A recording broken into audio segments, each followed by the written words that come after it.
gente tem as células formadoras de conídeos, né? Então, lembra que fungo não vai formar tecido, apesar de ser, né, o fungo filamentoso, apesar dele ser um organismo multicelular, ele não forma o sistema reprodutor. Você tem células que vão ser mais ou menos especializadas naquelas condições específicas. Então, a gente tem uma célula que vai ser específica, né, para a formação de conídeo, a gente dá um nome de célula conidiogênica, né? Vou mostrar essas estruturas para vocês. E ainda, os fungos filamentosos podem produzir uma série de outras estruturas que não vão ser gerais, né, que não vão aparecer em todos os gêneros e todas as espécies, mas que vão ocorrer de forma peculiar em cada gênero e cada espécie, e é importante que você também tenha esse reconhecimento. Tá? Então, além das estruturas básicas que todo fungo vai formar, né, hifa, conídeo, célula conidiogênica, a gente tem aquelas estruturas que vão aparecer em diferentes gêneros e diferentes espécies de forma mais específica. Então, hifa, né? Então, hifa é a unidade estrutural de um fungo filamentoso. O fungo filamentoso, para ele ser considerado fungo filamentoso, ele precisa formar a hifa, né? Então, é o pré-requisito que esse fungo precisa. O que é a hifa? Né? É uma estrutura microscópica, tubular, e a gente tem diferentes tipos de hifas. Nós temos, então, as hifas septadas e as hifas cenocíticas. Septadas, como o próprio nome diz, são hifas que apresentam septos, né? O septo, ele funciona como uma compartimentalização ali da estrutura fúngica, né? Não é literalmente assim, onde tem ali dois septos, você tem uma célula, mas é a compartimentalização. A gente tem as hifas septadas hialinas. Então, os fungos filamentosos que vão produzir hifas septadas hialinas são hifas onde você tem ali, não tem pigmento, né? Então, hialino quer dizer translúcido, transparente. A gente está vendo aqui essa hifa septada, ela tá azulzinha porque tem um corante, né? Para a gente conseguir visualizar o contraste, mas em geral essa hifa é transparente. E a gente tem as hifas septadas demáceas ou melanizadas, né? Que tem um conteúdo melanizado, tem melanina na parede celular, e a melanina faz com que o fungo fique marronzinho, como a gente está vendo aqui. Tá? Então, as hifas, dá para ver o septo, e você tem, aqui não tem nenhum corante, é a cor natural do fungo. Tá? Então, hifas septadas demáceas ou melanizadas. As hifas cenocíticas, por sua vez, elas não apresentam essa compartimentalização separada por septos, né? Então, a gente costumava falar no passado que era hifa sem septo.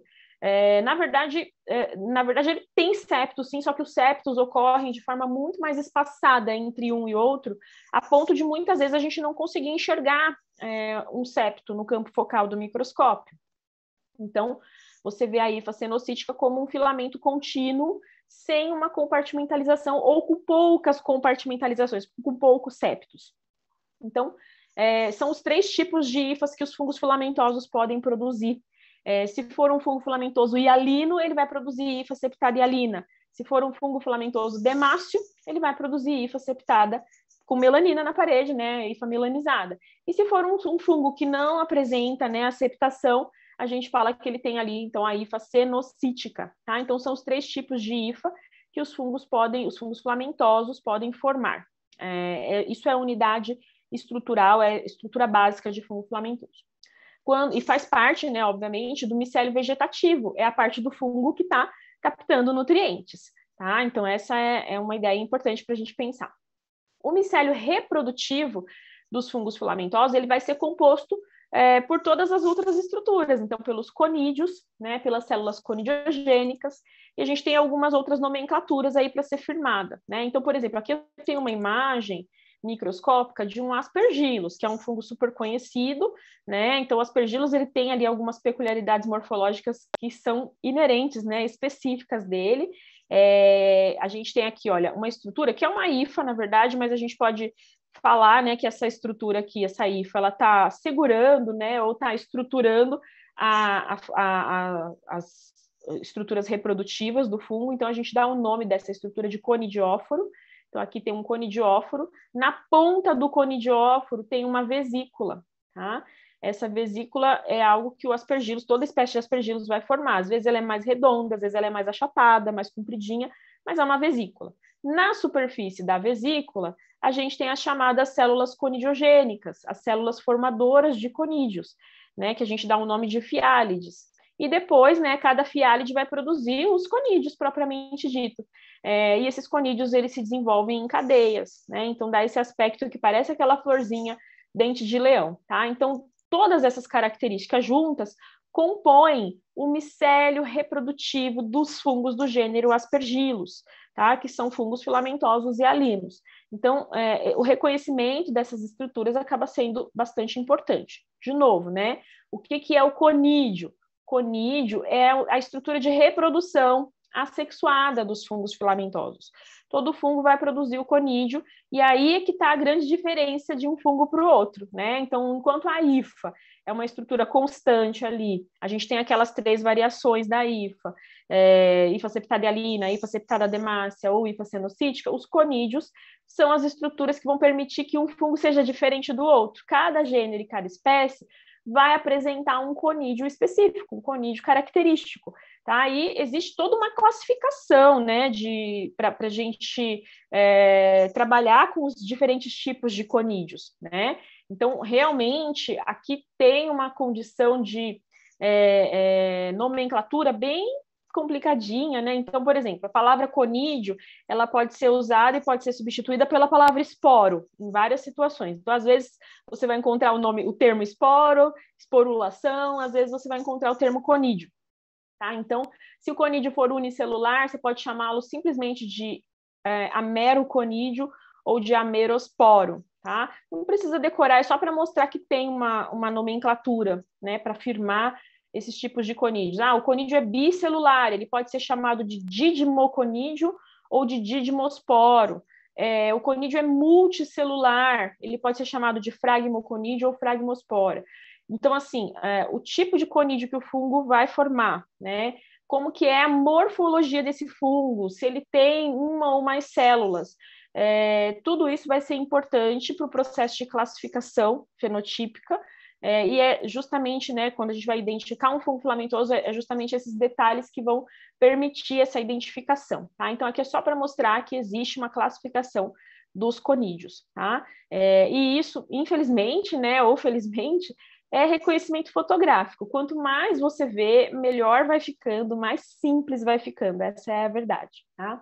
Bom, para o conídeo existir, tem uma célula formadora de conídeo. E, às vezes, a célula formadora do conídeo é a própria hifa, né? Você tem ali a hifa e na pontinha da hifa nasce um conídeo, se desenvolve um conídeo. Às vezes, a célula conidiogênica, ela é diferenciada, ela não é simplesmente ali a hifa, ela vai ser uma ramificação da hifa e ela tem uma morfologia separada, tá? Então, a gente tem essas vertentes. Tem 2 tipos, né, ou 2 nominhos para a gente se referir às células conidiogênicas dos fungos filamentosos: anélides e fiálides. São 2 tipos de célula conidiogênica.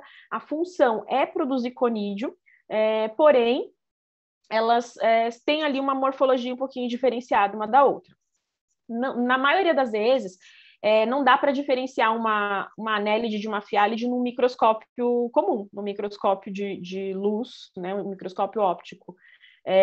Então, a gente tem um pouco de dificuldade nesse sentido, mas é importante que você saiba que tem esses 2 tipos. A anélide, ela vai formar uma anelação, um anelzinho. Toda vez que um conídeo é liberado no ambiente, forma-se um anelzinho ali na ponta da anélide, tá? Já a fiálide, não. A fiálide não tem nenhuma cicatriz.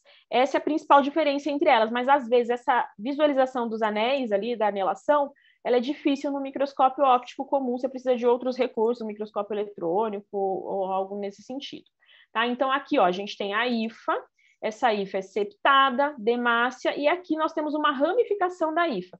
Essa ramificação da hifa é a célula conidiogênica. Então, os conídeos vão sendo formados dentro da célula conidiogênica, tem uma abertura na ponta da célula conidiogênica, um opérculo, por onde os conídeos são eliminados no ambiente, tá? E aqui, nesse caso, esses conídeos, eles ficam meio que aglomerados na pontinha da célula conidiogênica, tá? Então, aqui é só para mostrar esse exemplo. Então, novamente, a mesma imagem, e aqui eu tenho um videozinho, só para mostrar como que é a formação aí dos conídeos a partir das fiálides, né? Então, aqui a gente tem a hifa, e dentro aqui da célula conidiogênica, a gente tem a formação dos conídeos, esses conídeos vão sendo liberados, tá, no ambiente. Tá aqui, ó. Então, aqui a gente está vendo um fungo do gênero Fialófora, tá? Que é um fungo demáceo, um fungo melanizado. Então, é só para vocês terem uma ideia de como que ocorre, né? Essa formação tem um pouquinho aí de visualização, tá? Dessas estruturas. Então, os conídeos, ó, eles ficam aglomerados, eles são expulsos, ó. Nascimento de um conídeo. Vocês acabaram de presenciar, tá bom? Esse é o processo você pode depois mandar o link desse Sim. vídeo? Algumas pessoas do chat pediram, se é possível.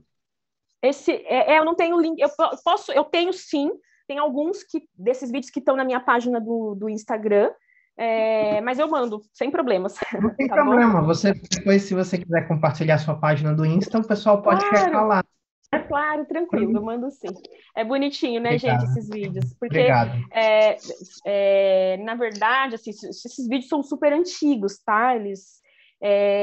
Mas eles fotografaram, na verdade, todo esse processo de desenvolvimento, que às vezes a pessoa não entende, né, como que as estruturas são formadas. Então, acho que eles são bem didáticos. Muito bom. Bom, então, outra estrutura que eu acho que vale a pena a gente lembrar é do conidióforo, né? Então, o conidióforo, o que ele é? Ele é uma estrutura de sustentação, né? E, na verdade, ele é uma hifa. Vamos lembrar que tudo é hifa, né? Mas é uma estrutura também diferenciada. Então, você tem aqui, ó, a hifa, uma ramificação dessa hifa, e aqui, o conidióforo, ele é a própria célula conidiogênica. Então,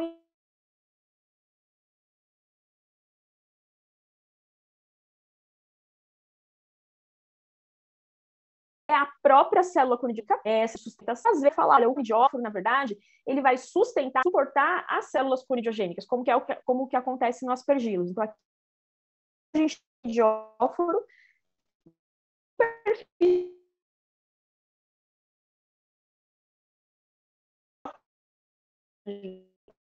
conidióforo na mitologia, é uma árvore. É o que a gente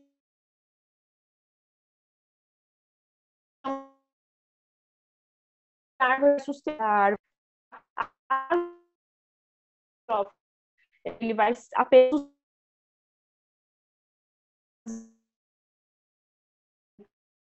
aí, hominho que é a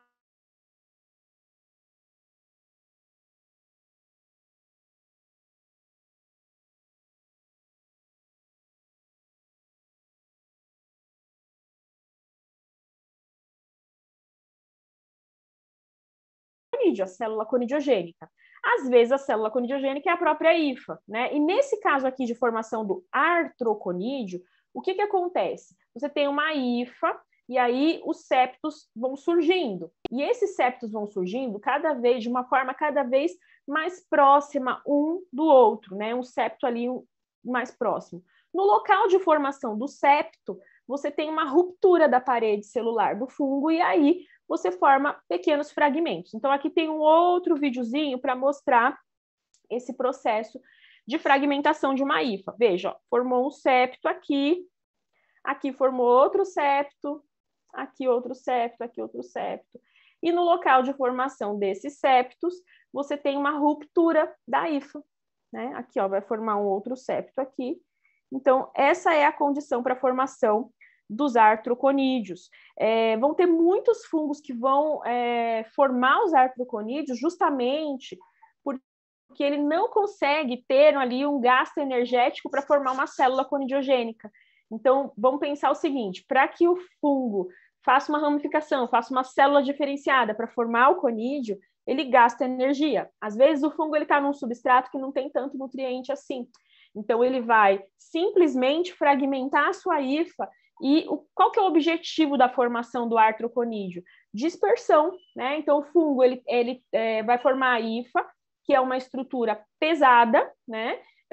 Entre aspas, né? Esse pesado, que é difícil, por exemplo, de aerossolizar, de ficar suspensa no ar. E esse fungo ele vai encontrar um mecanismo adaptativo, que é a sua fragmentação, ele vai quebrar a hifa em pedacinhos pequenos e essa hifa, né, fragmentada, ela vai permitir essa dispersão ali ambiental do fungo, tá? Então, isso é um ponto para a gente considerar.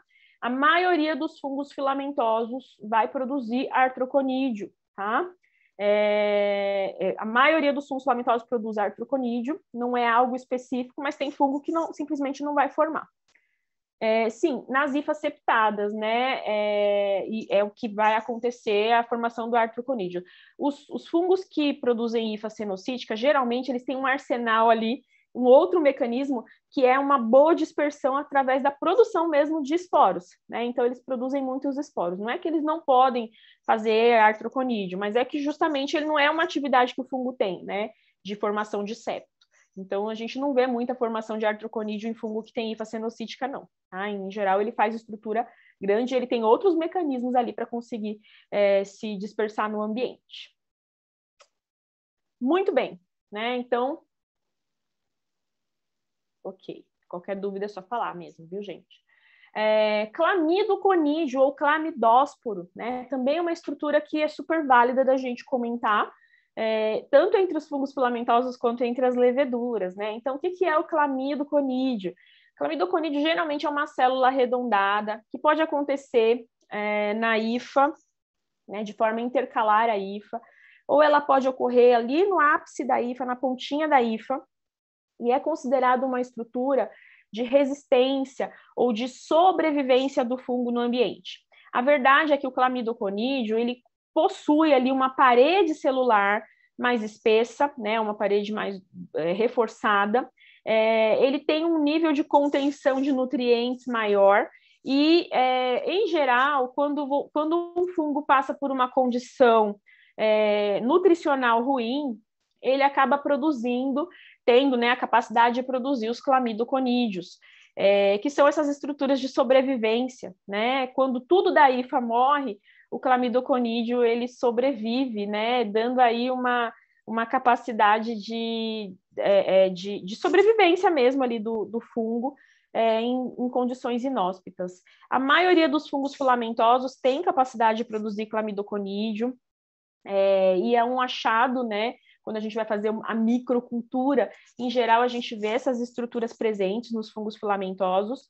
Entre as leveduras, a gente tem só 2 espécies de clamidoconídeos, né? De espécies de leveduras que formam clamidoconídeos, que é a Candida albicans e a Candida dubliniensis. E justamente porque somente elas formam, né, o clamidoconídeo, acaba sendo um diferencial para o diagnóstico. E quando a gente vê levedura com formação de clamidoconídeo, aí já há uma suspeita, ou de Candida albicans ou de Candida dubliniensis. Uma pergunta aqui, o clamidoconídeo tem função similar aos esporos? Na verdade, o esporo, ele tem sim uma função de dispersão no ambiente. A gente tem que pensar no clamidoconídeo como uma estrutura que vai sobreviver mais tempo, né? Ela não é tão frágil a ações ambientais, ela não vai ser destruída facilmente. Então, é uma estrutura que quase que de quiescência do fungo. O fungo pode ficar quietinho ali, sem necessitar de muitos nutrientes externos ali, para sobreviver quando ele forma o clamidoconídeo. Geralmente é assim, quando a Candida auris, na verdade, a Candida auris ela é muito pobre na formação de estruturas, né, diferenciadas. A gente não vê clamidoconídeo na Candida auris, não que eu me lembre, tá? Não é um achado da Candida auris, não. Bom, então, com relação ao clamidoconídeo, a gente tem que pensar nessa estrutura que vai ser formada depois que o fungo passou por uma condição de estresse, tanto nutricional quanto estresse ambiental, e como uma forma que o fungo encontra para conseguir sobreviver por um período mais longo, tá? No laboratório, geralmente, quando a gente armazena fungos, né, num banco, seja num freezer ou, enfim, numa condição de armazenamento, o primeiro cultivo que a gente faz a partir do armazenamento geralmente tem muito clamidoconídeo, porque é o fungo tentando mostrar que ele quer sobreviver, tá? É mais ou menos isso que a gente tem que pensar a respeito dos clamidoconídeos. Agora, os esporos ou os conídeos, eles são estruturas que vão ser formadas a qualquer momento pelo fungo, né? Quando tiver condição de oxigênio nutricional boa, e que é a estrutura para dispersar mesmo, né? Então, lembra que cada conídeo do fungo é capaz de formar uma nova colônia, tá? Então, essa é a ideia geral. Bom, eu falei aqui para vocês das hifas, das células conidiogênicas, do conidióforo, do artroconídeo, do clamidoconídeo.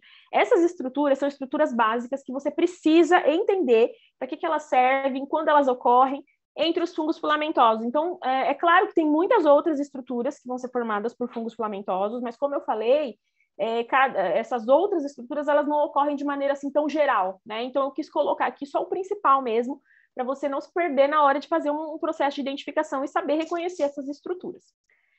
Muito bem, gente. Agora a gente vai falar um pouquinho das características gerais das leveduras, né? Já citamos que as leveduras são organismos que não têm muita diversidade morfológica. Então, quando a gente fala de fungo filamentoso, é legal, né? Eu particularmente sou uma apaixonada por fungo filamentoso, justamente pela diversidade que eles apresentam, né? Então, são muitas cores, muitos conídeos diferentes, a gente consegue perceber essas diferenças, né? Não fica ali tentando encontrar ali as peculiaridades, porque eles são realmente muito distintos e formam estruturas diversificadas. As leveduras, por sua vez, vão apresentar características menos variáveis, né? Então, a colônia das leveduras geralmente tem uma consistência mais pastosa, né? Uma variação bem pequena na cor, né? A cor vai variar aí do branco ao begezinho. Então, aqui, por exemplo, uma plaquinha de Petri com vários gêneros diferentes de leveduras, e todas elas são muito parecidas. É claro que quando a gente trabalha com levedura, nosso dia a dia, você vê muita levedura, a gente começa a perceber algumas diferenças, né? Então, por exemplo, uma Cândida guillermondi, ela tem ali uma colônia um pouquinho diferente de uma Cândida albicans, a Cândida krusei também, ela tem ali as suas diferenças. Mas, num primeiro momento, você acha que é tudo igual, né? Então, uma consistência sempre cremosa, parece uma manteiguinha. Na maioria das vezes, é uma superfície mais lisa, né? Então, não tem tanta diversidade morfológica. Com relação à cor, né, a gente tem, como eu falei, o branco ao bege aí como as principais cores. Porém, tem uma espécie de levedura, um gênero de levedura, desculpe, que tem uma coloração alaranjada e que muitas vezes até cresce como contaminante de laboratório, né? A Rhodotórula tem uma colônia laranja, uma colônia meio salmão. Isso chama atenção em relação a outras leveduras, mas basicamente é ela que tem essa cor diferenciada, tá? O resto é tudo realmente do branco ao bege, né? Com uma consistência mais ou menos parecida, sem muita diversidade. Com relação à morfologia das leveduras, basicamente, quando a levedura está ali no meio de cultura, que tem muitos nutrientes, ela vai formar bolinhas, né? O que são essas bolinhas? O termo técnico, né, é blastoconídeo. Então, a unidade estrutural das leveduras é o blastoconídeo, tá? Então, uma célula leveduriforme é um blastoconídeo. Lembra que a palavra conídeo pode também ser substituída pela palavra esporo. Então, a gente tem o blastosporo, é a mesma coisa que blastoconídeo, tá? Então, a unidade estrutural das leveduras, geralmente você vai ver a estrutura mais arredondada ou mais ovalada, às vezes um pouco mais alongada. E uma outra estrutura que algumas leveduras vão ter capacidade de formar, acho que a maioria delas, é a chamada pseudohifa, né? O que é a pseudohifa?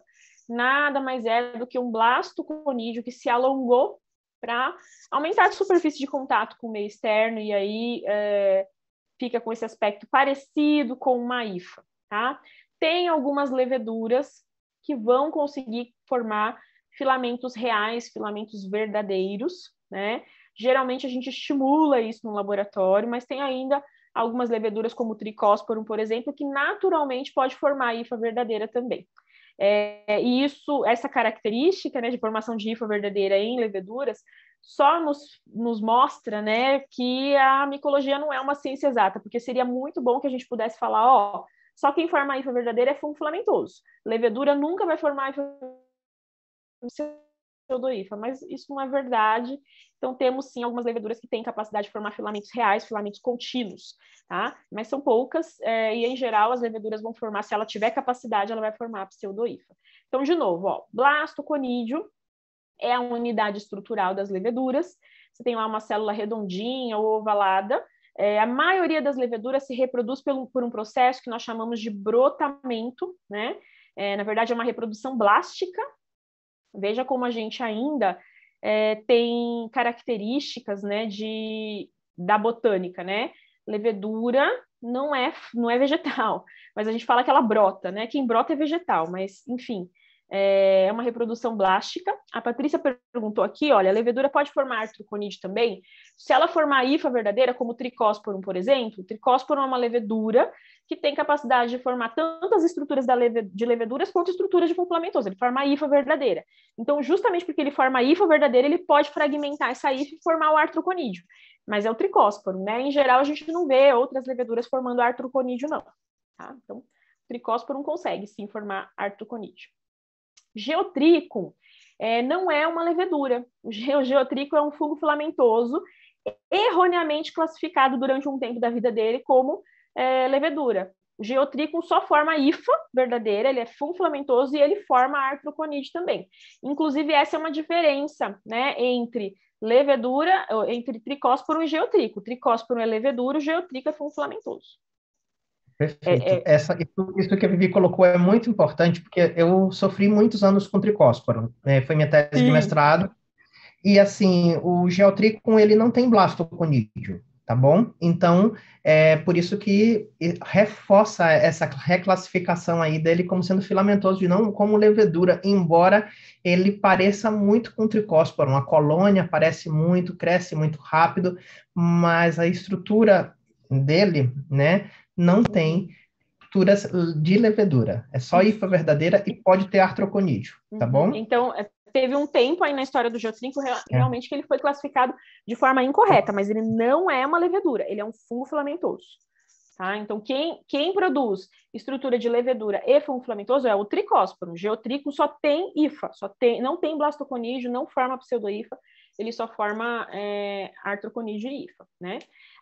Então, o grande problema é esse, né? A gente tem muitas referências, né? E no tempo em que elas foram escritas, o geotríco ainda estava nessa pegada de ser considerada ali uma levedura diferentona. Atualmente, quando a gente quer se atualizar, são só os artigos, né? Então, são poucos os livros de micologia que têm informação totalmente atualizada. O livro sai e ele já está desatualizado, né? Por isso que a gente tem que ficar atento a essas informações que saem nos periódicos. Infelizmente, né? A gente tem que estar em constante atualização. É claro que tem coisa que é base, né? Não vai mudar. Mas a gente percebe aí que os nomes, principalmente, e a questão da taxonomia muda bastante, tá? Então, vamos lá, olha, a levedura vai formar blastoconídeo, o blastoconídeo se reproduz na maioria dos gêneros, na maioria das espécies, por uma reprodução blástica, que a gente pode chamar de brotamento. Então, você tem uma celulinha, aí ela forma uma invaginaçãozinha, essa invaginação é uma mitose que está acontecendo, e aí você tem a formação de um outro organismo, né? Aumenta de tamanho, vai chegar um momento que essa levedura vai estrangular, né? Vai ter um processo ali, como se fosse a formação de um pseudópode, e ela estrangula e ela libera esse outro organismo, né? Esse outro blastoconídeo no ambiente, tá? Então é muito comum, né? Essa é uma imagem clássica aqui, né? Da levedura fazendo o brotamentinho. Tá? Então, é essa a ideia. Tem algumas leveduras que não se reproduzem por brotamento, que podem se reproduzir por um processo de cisciparidade, que não vai ocorrer o broto, né, a invaginação aqui, o que ocorre é a formação de uma septação bem centralizada. Tá? Então, cisciparidade ou fissão binária, tem algumas leveduras que podem ter esse mecanismo de reprodução, tá? Mas, em geral, o mais comum é o brotamento mesmo. Tá? Então, a unidade estrutural das leveduras é o blastoconídeo ou blastosporo, tá? E como eu falei, algumas leveduras vão ter capacidade de formar a pseudohifa. A pseudohifa nada mais é do que um blastoconídeo que se alongou para aumentar a superfície de contato com o meio externo, tá? Então, aí eu gosto de fazer um comentário, até para a gente entender qual que é o mecanismo de produção, de formação da pseudohifa. Uma hifa de um fungo filamentoso, pensa, é um filamento contínuo ali, e é uma estrutura muito importante, muito viável, muito interessante para um organismo que se alimenta por absorção de nutrientes. Então, a hifa, ela é quase como se fosse uma raiz de um vegetal que está ali no substrato captando nutrientes. Se ela estiver no meio ou num substrato que tem pouco nutriente, o que acontece com essa hifo? Essa hifo ela vai formando, né, vai aumentando de tamanho ali no seu ápice e ela vai invadindo literalmente o substrato em busca de novos nutrientes. Então, pensa sempre na hifa como essa estrutura que capta os nutrientes, quase como se fosse uma raiz. Aí a gente tem as leveduras, né, que são fungos também e que se alimentam da mesma forma que os fungos filamentosos, por absorção de nutrientes. Então, quando você é compridinho, né, redondinho ali, tubular, e se alimenta por absorção, isso é ótimo, porque você tem uma boa superfície de contato com o substrato e você libera as enzimas e se nutre muito bem.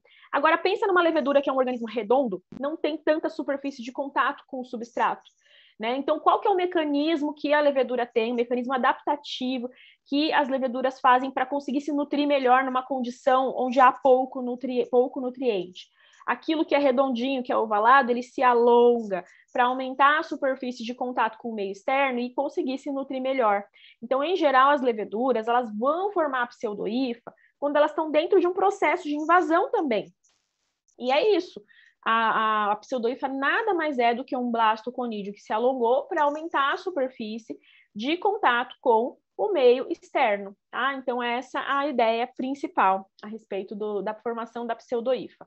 Como diferenciar uma pseudohifa de uma hifa? Isso é bem complicado, né? A gente tem aí vários, até uma falta de consenso nesse sentido, mas de uma forma bastante grosseira, né? Ou bastante simplória, o que a gente pode falar é que a hifa é um filamento contínuo, né? Que pode ou não ser septado. E a gente faz uma analogia com a hifa, que ela lembra um bambu, né? O bambuzinho que tem ali a sua septação, mas é um filamento contínuo. A pseudohifa, em geral, ela tem a constrição entre uma célula e outra, né? Então, vamos lembrar que cada célula faz parte ali, né? Um organismo, é um blastoconídeo, você tem essa constrição entre um septo e outro, e é essa classificação, né, que a gente utiliza para definir o que é uma pseudohifa. Lembrando que tem, sim, algumas leveduras, né, do gênero Cândida, o Trichosporum, que podem formar hifa verdadeira, ou seja, podem formar o filamento contínuo. Essas duas estruturas são as estruturas básicas das leveduras. Então, para ser levedura, vai ter que ter o blastoconídeo e, eventualmente, né, dependendo da espécie, a pseudohifa. Eles são organismos mais simples nesse contexto do que os fungos filamentosos, né, que têm ali muitas estruturas. Então, é isso. Bom, falamos um pouquinho das leveduras, né? Não tem tanta diversidade morfológica, e agora, só para finalizar, vou falar um pouquinho dos fungos termodimórficos, né? Os fungos que apresentam o dimorfismo. Então, primeiro, né, que o dimorfismo, deixa eu ver se é uma pergunta aqui. Então, essa parte da diferenciação entre uma hifa e uma pseudohifa, ela é bastante controversa, né, e complicada. Precisa, assim, o técnico ele precisa ter uma familiaridade, né, com as estruturas, porque no primeiro momento dá para confundir muito grandemente mesmo uma hifa de uma pseudohifa, mas tem alguns pontos que, na hora, por exemplo, de visualizar um exame direto, que acaba facilitando. Por exemplo, o fato de que um fungo filamentoso não vai formar estrutura reprodutiva no tecido é importante, porque geralmente, junto com a pseudohifa, você tem blastoconídeo, né, que são as bolinhas ali.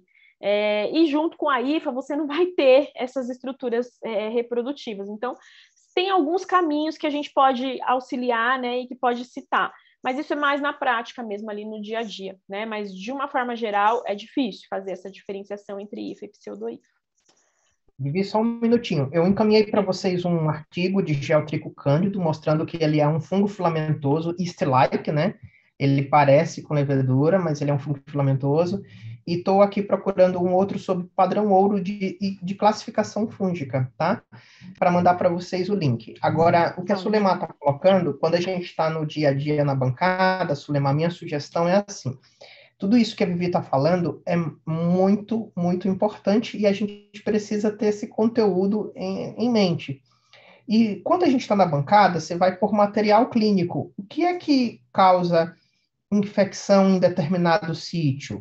E aí fica um pouco mais fácil. Então, você vai pela epidemiologia de infecção. Então, quando você pega um material clínico, você não vai fazer um exame direto sem saber qual é a origem, não é verdade? você vai saber se isso é uma unha, se isso é um raspado de pele, se isso é qualquer outra coisa que seja, né? Material ocular, enfim. Então, você sabe o que você está recebendo e, automaticamente, você já se prepara para uma epidemiologia que causa aquele tipo de infecção. É óbvio que a gente precisa estar preparado para coisas diferentes em pacientes mais graves, pode acontecer, mas isso já dá um certo conforto. Então, quando você vai, vou analisar uma unha, vou analisar um determinado material, o que é que eu devo esperar? Ok? Esse é o primeiro ponto. Segundo ponto, se você entende muito bem a diferença dos dois, eu sugiro que você pegue algumas lâminas de fungos conhecidos que você monte e comece a testar no laboratório a característica do fungo filamentoso e da levedura para você ver as diferenças. Eles são bem diferentes, porque a levedura ela não chega a ficar tão paralela, né? Então, assim, coisa que a gente vê na IFA verdadeira. E essa construçãozinha, não é isso?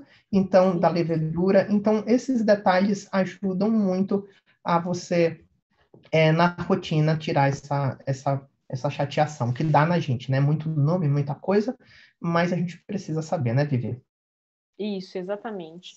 Esses pontos acabam sendo, eu acho que para a rotina, né? Para a rotina acaba sendo muito importante, né? A gente acaba não falando muito assim, eu não vou abordar tanto, mas é um assunto que a gente poderia discutir o tempo inteiro, porque depende da experiência, de você visualizar muitas lâminas e aí você já tem um limiar. Quando você vê esporadicamente, acaba ficando confuso mesmo.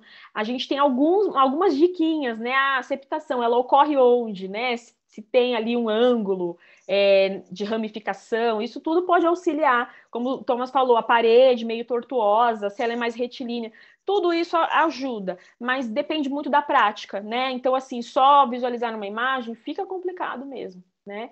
E com Outra relação coisa, né? Desculpa, Sim, Vivi, pode falar, pode desculpa. falar. Continua.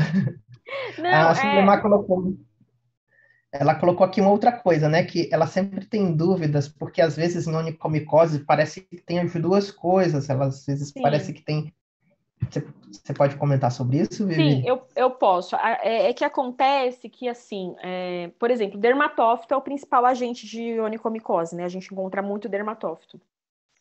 Os dermatófitos, eles são fungos filamentosos e alinos, então eles têm hifas, septadas e alinas. Só que os dermatófitos são fungos extremamente eficientes em formar artroconídeo, fragmentar a hifa, né? Essa fragmentação da hifa, inicialmente, ali, ela ocorre lá no tecido. Inicialmente, o artroconídeo ele tem uma característica mais retangular, mas com o passar do tempo, ele fica mais arredondado. Então, um olho não muito treinado vai achar que aquilo pode ser um blastoconídeo. E, na verdade, é um artroconídeo que está ali se fragmentando. Como eu falei, depende da experiência, mas quando a gente bate o olho numa lâmina de uma onicomicose que tem bolinhas, se você vê aquelas bolinhas muito espalhadas, bolinhas de tamanhos diferentes, aquilo é blastoconídeo. Agora, se você vê bem retilíneo, né, a formação do artroconídeo, você tem estruturas ali que vão permitir que você infira que aquilo era uma hifa previamente. Então, assim, de novo, num primeiro momento você pode confundir, mas depois, com um certo tempo, a gente vai adquirindo habilidade no olho para entender os tamanhos das estruturas e pensar um pouquinho naquela questão da origem, de como elas foram formadas, né? Por isso que os videozinhos eu acho que eles são bem didáticos, porque você tem uma ideia de como aquela estrutura se formou. Se a gente simplesmente falar, formar o resultado da fragmentação de uma hifa, mas como que é que fragmenta? Então, a gente pensar na linearidade daquela estrutura já é um ponto-chave para conseguir falar que aquilo é artroconídeo e não é pseudohifa. Mas quando a gente olha num primeiro momento duas imagens, né, parece igual, só que é diferente. Então, assim, de novo, precisava de uma aula prática para a gente fazer aí, só com essas imagenzinhas que geram dúvida, porque realmente dá assunto isso daí, né?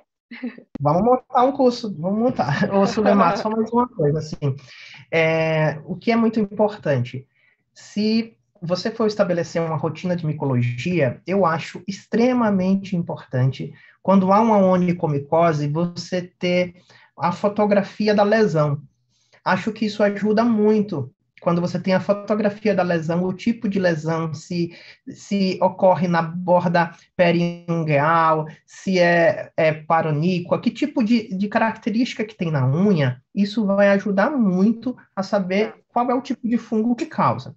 Então, começa daí, entendeu? Do pré-analítico, tá? Uma pergunta aqui importante que eu achei que foi da Botali é assim, ela gostaria de saber, se fosse para laudar, seria bom colocar um dimorfismo independentemente da temperatura que ele se encontra?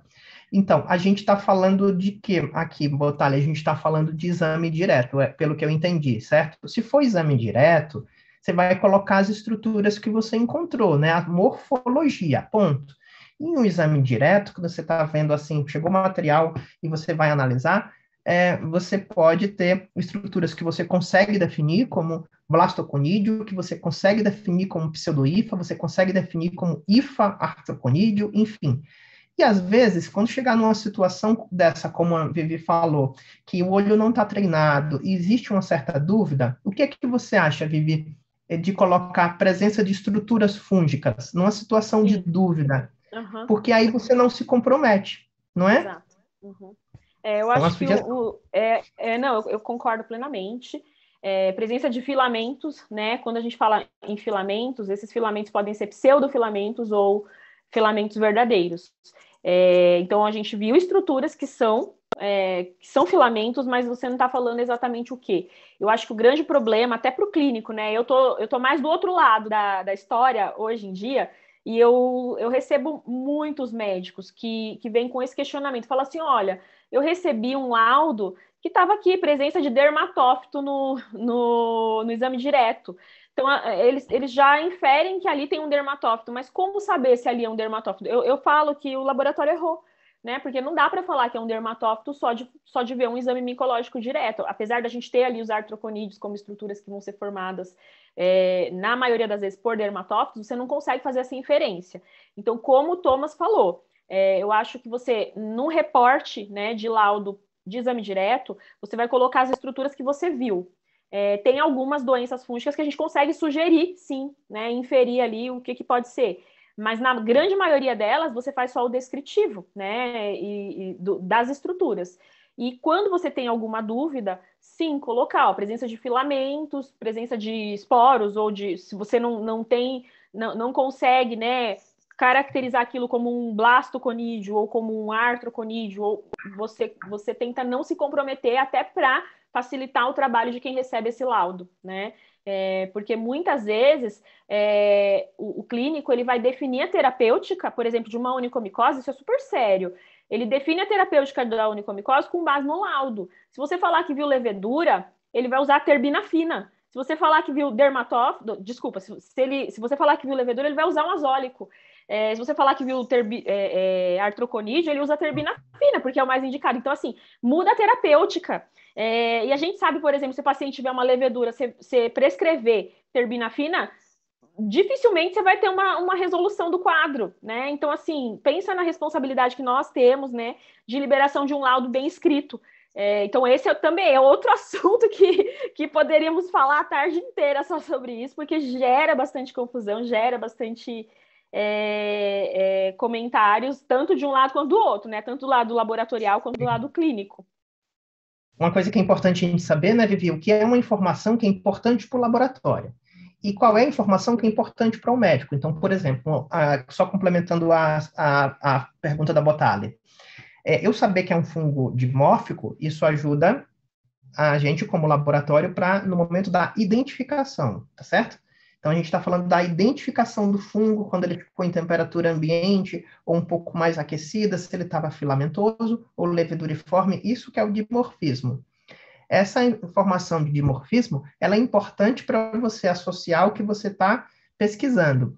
Então, por exemplo, um paracoco, né, Vivi? Por exemplo, Sim. um histoplasma, e aí você vai relacionar com a doença fúngica. Normalmente são pulmonares, pode ter alguns com lesões de pele, então você vai associar. Agora, o nome dimórfico, normalmente não é um nome que você vai usar no seu laudo, porque isso é para o laboratório compreender, de acordo com a variação de temperatura, a mudança de característica do fungo, tá certo? É só isso. Não precisa.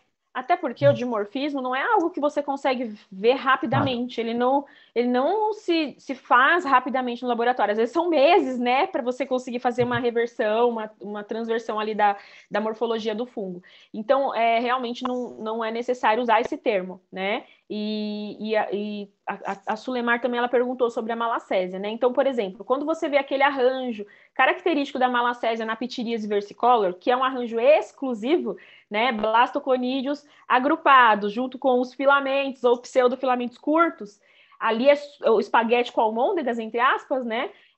Ali é sugestivo, sim, de PV, de malacésia, você consegue falar isso. É uma das poucas doenças que a gente consegue, pelo exame direto, fazer uma finalização diagnóstica. Mas é uma exceção da regra, né? Porque geralmente na regra a gente não tem essa facilidade, né? Tem poucas doenças em que a gente consegue, pelo resultado do exame direto, inferir o fungo, inferir a doença que está ali. Mas na malacésia, sim, é possível. Agora, por exemplo, tem que lembrar que a malacésia não faz só PV.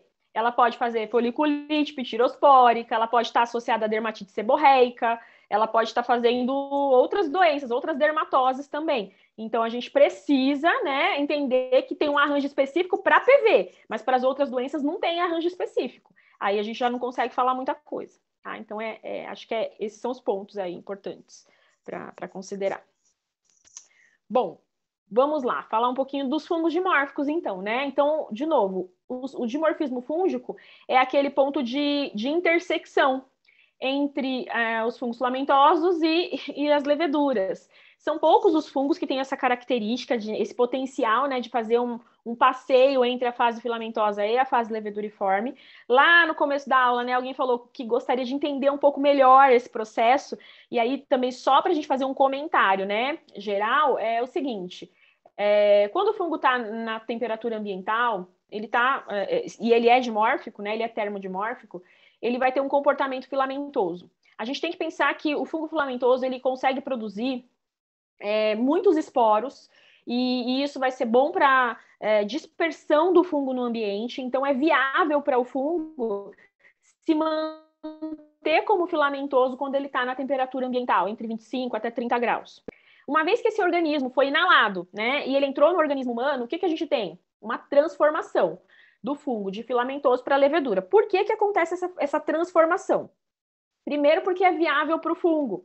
Então, as estruturas filamentosas, elas são muito eficientes para o comportamento ambiental do fungo. Mas uma vez que o fungo entra no organismo, a parede celular do fungo filamentoso ela é um pouco mais maleável, os componentes da parede celular dos fungos filamentosos eles são diferentes dos componentes da parede celular das leveduras.